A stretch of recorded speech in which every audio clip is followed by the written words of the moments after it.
When Lena Morrison walked into that restaurant, she wasn't just dressed for dinner. She was dressed for hope. A woman who had spent years folding herself smaller to keep the peace. A wife, a professional, a fixer. But what happens when you finally realize that keeping the peace is costing you your soul? That night, in a room full of crystal glass and whispered reputations, her husband didn't just lose his temper. He revealed the truth. And in that moment of public humiliation, Lena didn't break. She stood up, wiped her face, and walked out. Not just out of the restaurant, out of the life that had been quietly crushing her. What she did next, that's the part no one saw coming. Lena Morrison adjusted the silver bracelet on her wrist, a gift from her late grandmother, as she stepped into the grand lobby of the Meridian Club. A former ballet dancer turned real estate broker, Lena had mastered the art of graceful appearances. The gala was packed, sleek tuxedos, champagne flutes, and whispers of old money lined every corner. She didn't love these events, but she understood their importance. Tonight wasn't about her success, it was about appearances. Especially for her husband, Richard Bennett, who stood across the room like a polished statue in a tailored navy suit. His smile, charming and hollow, scanned the room for familiar faces. Lena smoothed her dark green satin dress and moved toward him, her heels tapping softly on the marble. This was their life, poised, successful, and quietly strained. Only she knew the cracks beneath the polish. They had met 3 years ago at a city planning conference in Seattle. Richard had introduced himself with confidence and a dry wit that instantly caught her attention. An architect with big visions and a bigger ego, he had spoken of sustainable cities and legacy buildings like he was sculpting the future. Lena, fresh off closing a major commercial property deal, had found his ambition exciting, refreshing, even. He didn't flinch at her income, her independence, or her heritage. "You're rare," he had said, sipping bourbon. "A woman who knows her value." It had felt like admiration. Maybe it was in the beginning. But admiration, she would later learn, could turn into resentment when power didn't stay balanced. Now, standing beside him in the ballroom, Lena could sense Richard's growing discomfort. He never said it outright, but she saw it in the way he gripped her waist too tightly during photos or how he always corrected her in front of investors. He wanted her to shine, but not more than him. Not enough to eclipse. They mingled among donors and developers, but Richard's mood shifted when they ran into Sam Patel, an old client of Lena's who now chaired the city's Public Works Committee. "Your wife's making waves," Sam said, clapping Richard on the back. "Heard she just landed the Rivertown redevelopment." "Impressive." Richard's smile barely flickered. "She's relentless," he said, voice tight. "Keeps me on my toes." Back at home, silence stretched like fabric between them. Lena kicked off her heels and poured a glass of wine, while Richard loosened his tie and checked his phone. "You didn't have to one-up me tonight," he muttered without looking up. "What are you talking about?" she asked, already tired. "You always do that, talk over me, jump in with your projects. You make me look like your assistant." She blinked. "I was answering a question. From your investor." He scoffed. "Doesn't matter. You made it about you." That night, Lena sat awake long after he went to bed, wondering how admiration had turned into accusation. Had she missed the signs? Or ignored them? At work, Lena was thriving. She had just been invited to lead a new urban renewal program backed by the mayor's office. Her team respected her. Clients sought her advice. But at home, her light dimmed. Richard's critiques grew sharper about her wardrobe, her friends, even the way she answered emails. "You're always in control," he'd say with a smirk. "Bet you like being the man in the marriage." He said it like a joke. It didn't feel like one. Slowly, Lena began shrinking at home, choosing silence over confrontation, blandness over boldness. Her friends noticed, especially her sister Camille. "He's dimming your fire," Camille warned one afternoon. "You don't even laugh the same anymore." The tipping point came at a dinner party Lena had organized to celebrate the launch of her firm's latest project. Richard had insisted they dine at Pierre's, a place known for its obscenely priced tasting menu and quiet prestige. The guest list was filled with developers, media reps, and 2 city council members. Everything was perfect until dessert. The waiter placed a rich chocolate mousse in front of Richard along with the bill. Without missing a beat, Lena said, "This one's on you, babe. You picked the place." She meant it playfully. But Richard's smile vanished. His fork clanged loudly onto the plate. "Don't pull that stunt in front of everyone," he hissed. "I pay for enough." Lena kept her voice steady. "It's not about money. It's about partnership." Richard's eyes narrowed. "Don't make a scene, Lena." But it was too late. The tension at the table was thick and everyone had gone quiet. Then, in one slow, deliberate motion, Richard picked up his dessert plate and shoved it across the table, cream and mousse splattering across Lena's dress, staining her neckline and lap.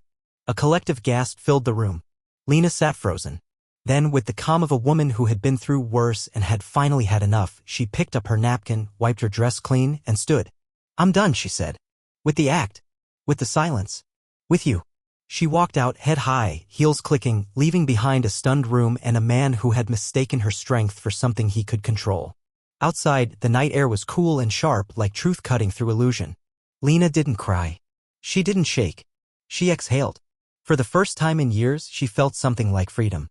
She didn't know what would come next, but she knew it wouldn't involve shrinking anymore.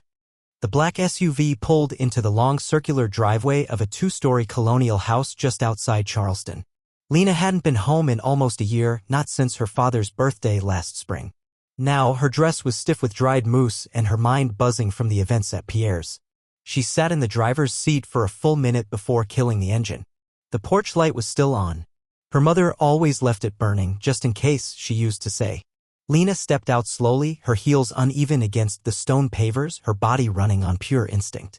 Before she could knock, the door swung open. Her mother, Lena Morrison, stood in the doorway in a soft cotton robe, her reading glasses perched on her nose. Her eyes went immediately to Lena's dress, then to her face. She said nothing at first. Just opened her arms. Lena crumpled into them like a child. "You came home," Regina whispered. "Thank God." Inside, the house smelled of cinnamon and old oak, the scent of safety. Lena hadn't realized how tense her shoulders had been until they finally dropped. In the living room, her father, Thomas, rose from his recliner, confusion in his eyes. "Pumpkin," he asked gently. "You okay?" She couldn't answer yet, but the tears forming in her eyes said everything. They sat on the couch, Lena wrapped in one of her mother's old cardigans, the stained dress balled up in a laundry basket. Slowly, painfully, she told them everything. Not just about the restaurant. About the sarcasm. The control. The quiet erosion of her identity. Regina didn't interrupt. Thomas didn't flinch. They listened like only parents can, without judgment, just quiet heartbreak. When she finished, her father leaned forward, elbows on his knees. "You didn't deserve a second of that," he said. "You're our daughter. We raised you to walk proud, not walk on eggshells." Lena nodded, swallowing the lump in her throat. "I kept thinking I could fix it," she whispered. "That it would get better if I just tried harder." Regina's voice was calm but firm. "No, baby. Some things aren't meant to be fixed. They're meant to be left behind." The next morning, Lena woke up in her old bedroom. The posters were gone, the twin bed replaced by a guest mattress, but the windows still faced the same magnolia tree. Sunlight streamed through the curtains, warming the edges of the room. She got up slowly, every part of her feeling both older and lighter. Downstairs, her parents were already at the breakfast table. "I made coffee," her mother said, setting a mug on the counter. "And grits, like you used to like, Em." Lena smiled faintly. "I forgot what real food tasted like." Thomas folded his newspaper. "You don't have to rush back to that life," he said. "You're safe here. Take your time." But Lena couldn't stay in hiding. Within 48 hours, she contacted an attorney, her cousin Mariah, who specialized in civil and financial law. They met at a quiet office above a bakery on King Street. "You sure you're ready for this?" Mariah asked, flipping open a notepad. Lena's response was immediate. "I've never been more ready." They reviewed everything: joint accounts, shared properties, emails, texts. Mariah's brow furrowed as the list grew. "This isn't just emotional abuse," she said. "This is financial manipulation. If we move quickly, we can freeze the assets before he drains them." Lena felt the first real sense of control since the night at the restaurant. "Then let's move." That evening, back at her parents' house, Lena sat on the back porch with a cup of tea. The wind stirred gently through the trees. Her phone buzzed beside her. Richard. Again. She stared at the screen. 10 missed calls. 5 angry voicemails. 1 apology.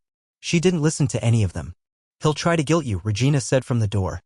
"That's what men like him do when they lose control." Lena nodded. "He already is." "Well," Regina said, sitting beside her, "you've got something he doesn't. People who love you. And a backbone made of steel." Over the next few days, Lena began piecing her life back together. She updated her firm about the situation and requested a temporary leave. Her team, led by her trusted deputy Simone, rallied behind her. "You take your time," Simone said over Zoom. "Your spot's waiting when you're ready." She reconnected with friends she'd pushed away during her marriage. Camille came down from Atlanta with a bottle of wine and a sharp tongue. "Let me at him," she joked. Just 5 minutes and a pair of heels. For the first time in months, Lena laughed. Not out of politeness, but from something real. The legal process was exhausting. Richard didn't take the news well. He called her selfish, vindictive. He claimed she was ruining his reputation. "You're making a mistake," he wrote in one email. "We can fix this." But Lena didn't reply. She was done fixing something she didn't break. She focused instead on gathering evidence, statements, photos, receipts. Mariah moved fast, filing for divorce and requesting a formal audit of all shared finances. "He'll push back," Mariah warned. "But we're 10 steps ahead." Lena met her cousin's gaze and nodded.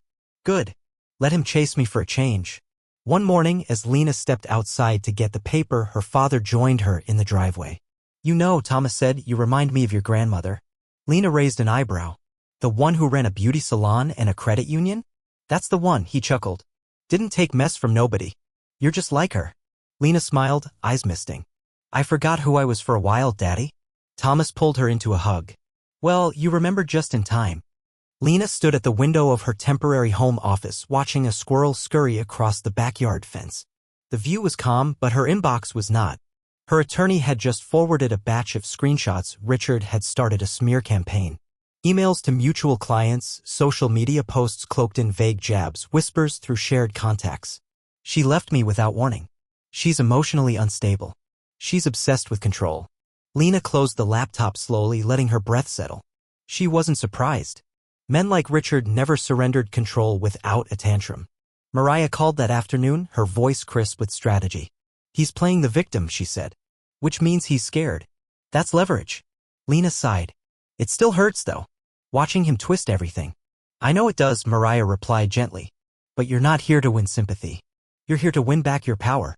Lena looked out at the sun-dappled lawn and nodded. "Then let's keep going." "No detours." "No detours," Mariah confirmed.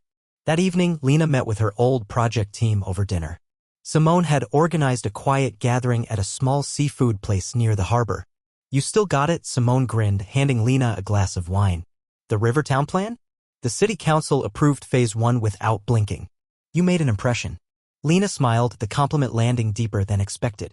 She'd felt invisible for so long in her own life, it was strange and warm to feel seen. "I'm coming back," she said quietly. "Not just to work. To myself." Simone raised her glass. "To the comeback." Days turned into weeks. Lena split her time between legal meetings, quiet reflection, and rebuilding her routine. She started running again, something she had given up during her marriage because Richard called it vanity. She rejoined her old book club. She even began mentoring 2 young Black women at the city's housing initiative, reviewing their plans and coaching them through presentations. "You're like a whole TED Talk," one of them joked after a review session. Lena laughed and for once didn't deflect the praise. She was starting to believe in her own strength again. But the fight was far from over. Richard had filed a countersuit claiming Lena had sabotaged his business relationships and owed him financial restitution. Mariah responded with receipts, literally. Dozens of financial statements proving Richard had siphoned joint funds to cover personal ventures and luxury items. "This isn't a divorce," Mariah told the mediator. "This is recovery." Lena sat in the meeting, silent but focused, wearing a dark navy blazer and calm-like armor. When Richard walked into the room, she didn't flinch. He tried to meet her eyes. She didn't give him the courtesy. That night, Lena lay awake in the bedroom she'd slept in as a girl. A lot had changed. She had changed. But one thing hadn't, her resilience. She thought about how she used to tiptoe through her own home, careful not to upset the man she once thought she loved. She thought about how often she'd apologized for things that weren't wrong, how often she'd smiled through disrespect. "No more," she whispered to the ceiling. "Never again." Sleep came slowly, but it came with peace. One morning, she opened her email to find a message from a journalist at Southern Living Weekly. "We've followed your work in Charleston's redevelopment scene," it read. "We'd love to feature you for our Women in Leadership column." Lena stared at the screen, unsure how to respond. Was she ready to tell her story? To be visible again, not as Richard's wife, not as the woman who left, but as herself? She called Camille. "You do it," Camille said without hesitation. "You tell it your way. That's how you take the narrative back." Lena thought for a moment. Then she typed, "Happy to speak. When would you like to chat?" The article published a week later, Rebuilding Cities, Rebuilding Self, the Lena Morrison story. It covered her professional achievements, her urban renewal work, and gently her experience leaving a high-profile but toxic marriage. She had insisted on no pity, only purpose. Women don't need saving, she had told the writer. We need room to breathe and permission to reclaim ourselves when we forget. The response was overwhelming. Dozens of messages from women, some strangers, some old colleagues flooded her inbox. Thank you for saying what I never could. Reading your story gave me the courage to leave. You reminded me I deserve better. Lena printed one of those messages and taped it above her desk. Not because she needed validation, but because it reminded her of the cost and value of honesty. That week, she and Mariah finalized the asset freeze. A court date was set. Richard's lawyer had gone quiet, likely realizing the evidence was stacked. Lena didn't celebrate. Not yet, but she allowed herself a long exhale. For the first time in years, she wasn't surviving. She was steering. The courthouse was cold in its silence, a building of glass, stone, and consequence. Lena stepped out of the car in a slate-gray pantsuit, her heels clicking against the tile like a drumbeat of resolve. Her parents flanked her, Thomas in a tailored coat, Regina holding a prayer card between her fingers. Inside, the courtroom buzzed with quiet whispers. Richard was already there, seated with his lawyer. He looked thinner than she remembered, though no less arrogant. Their eyes met briefly. He smirked. She did not. Mariah leaned toward her. Remember, we're not here to prove he's a villain. We're here to prove you deserve peace. Lena gave a small nod. She wasn't nervous, not anymore. She had already done the hard part, leaving. This was just paperwork and truth. The hearing began with procedural tones, names, dates, stipulations. Richard's lawyer led first, painting a portrait of a marriage suffocated by Lena's ambition. She became unavailable, unreachable, he said. She prioritized career over companionship. Lena watched Richard nod solemnly, as if rehearsing pity. Then Mariah stood. Her voice, sharp and composed, echoed with measured fire. My client was not absent, she said. She was erased. Bit by bit. Mocked, isolated, financially exploited. She didn't walk away from a marriage. She escaped a cage. Then came the documentation, bank records, emails, social media messages. Evidence of emotional manipulation, financial deceit, and reputation smearing. Lena sat tall, her expression calm. Let him squirm. Let the room see who he really was. When Lena took the stand, the courtroom grew still. Her voice was steady but not detached. I loved him, she said plainly. That was never the problem. The problem was that my love had to come at the cost of my dignity. She recounted how Richard isolated her from her family, belittled her work, controlled her finances. He didn't want a partner, she said. He wanted a shadow. And I made myself smaller over and over until I didn't recognize who I was. She didn't cry. Her voice didn't shake. And that, more than anything, carried weight. Richard's turn came. He stood stiffly, hands folded. I made mistakes, he admitted. But I was under pressure. I was trying to build something for us. His tone tried to sound noble, but the effect was hollow. She left me without even trying to work it out. Mariah interrupted with a court-approved document, Lena's multiple attempts at counseling. Rejected each time. She tried, Mariah said. He chose power instead of partnership. Richard's jaw clenched. He didn't speak again. By midday, the judge called a recess. Lena stepped into the hallway, the air thick with recycled tension. Regina handed her a water bottle. You're doing good, baby, she whispered. He's unraveling. Lena took a sip and exhaled. Through the glass wall, she could see Richard pacing. Still playing the role of the misunderstood man. But the performance was crumbling. When court resumed, the final statements were given. The judge reviewed the evidence silently for a long moment before speaking. This court finds that the plaintiff, Ms. Morrison, has demonstrated a consistent pattern of coercive control, financial manipulation, and emotional harm perpetrated by the defendant. Richard stared straight ahead. The judge continued, all shared assets shall be returned to the plaintiff. A formal audit will determine remaining restitution owed by Mr. Bennett. Silence. Then the gavel struck. It was done. Outside the courthouse, the sky was wide and clear. Lena walked down the steps slowly, flanked by her family and Mariah. Reporters lingered but didn't approach, perhaps sensing this moment wasn't theirs to narrate. Camille called first. Saw the livestream summary. You crushed it. Lena smiled. I didn't crush anything. I reclaimed it. Thomas wrapped an arm around her shoulder. That's my girl. That evening, Lena sat alone in the sunroom at her parents' house. A glass of red wine rested beside her, untouched. Her body was exhausted, but her spirit, lighter. She opened her laptop and began writing. Not a press release, not a plan, just her story. No edits. No softening.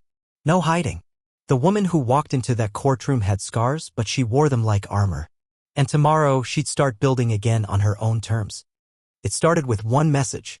A woman named Denise from Savannah emailed Lena after the court ruling article went live.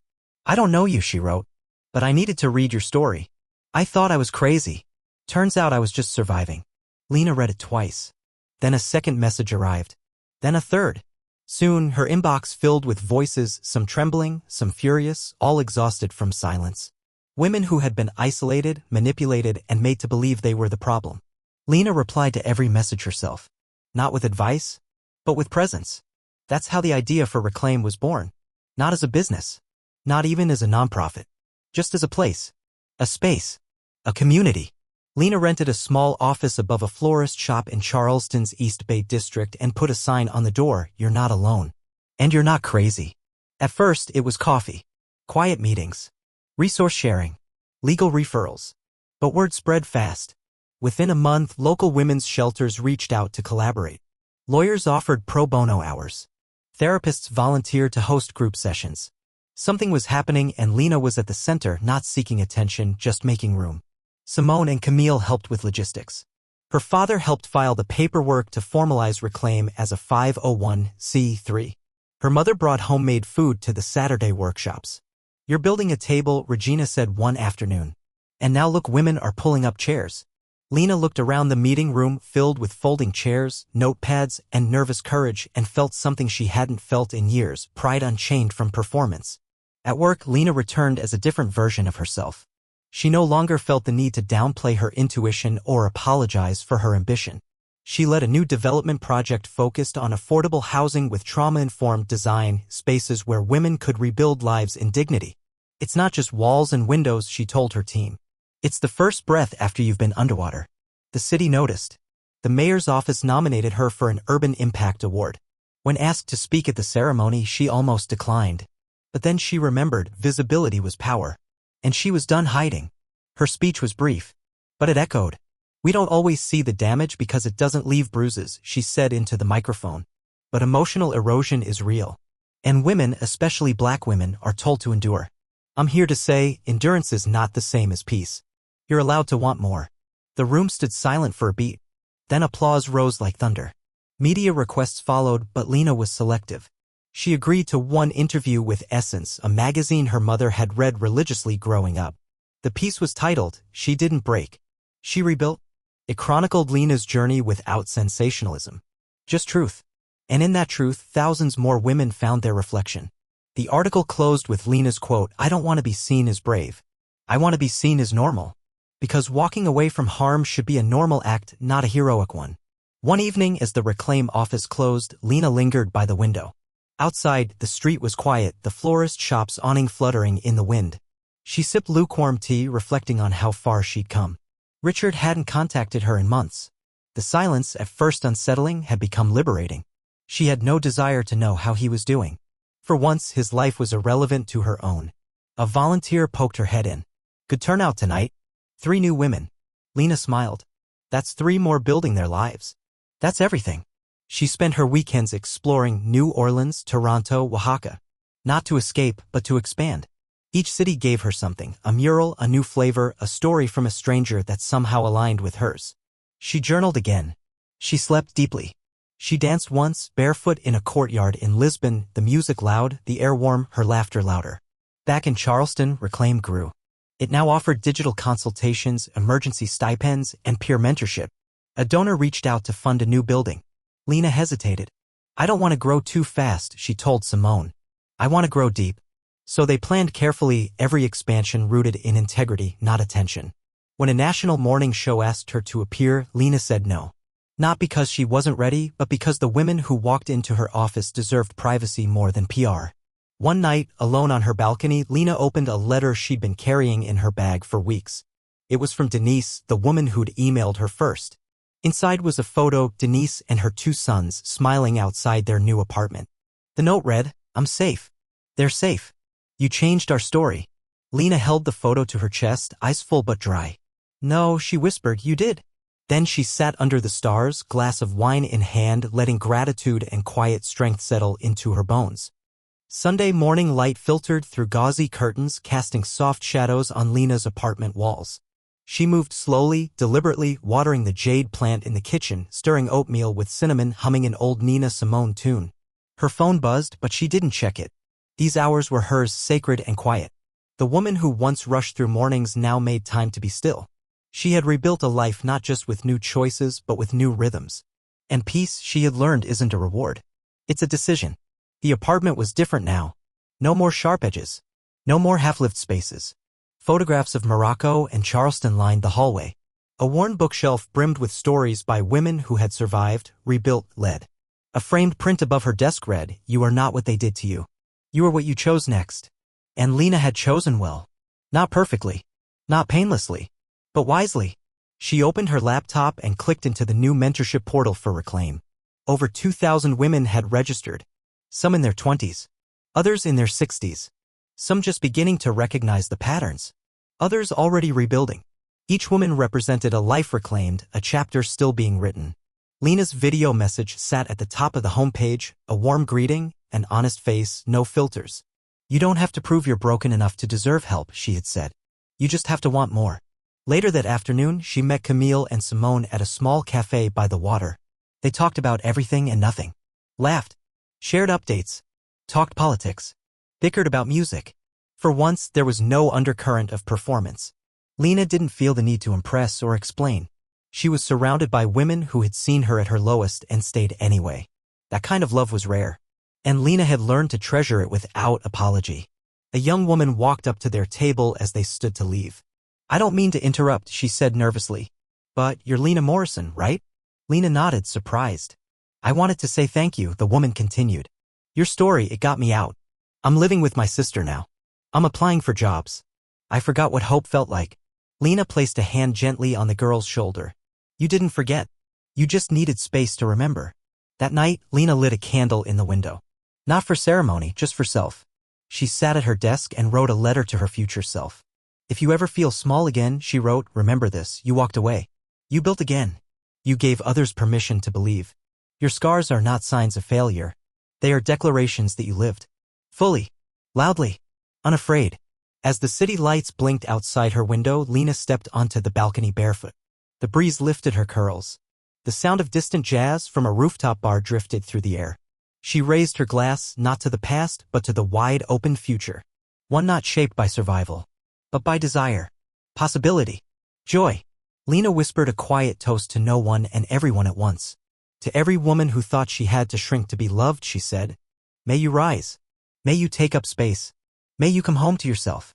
And with that, she turned toward the life that was finally, undeniably, hers.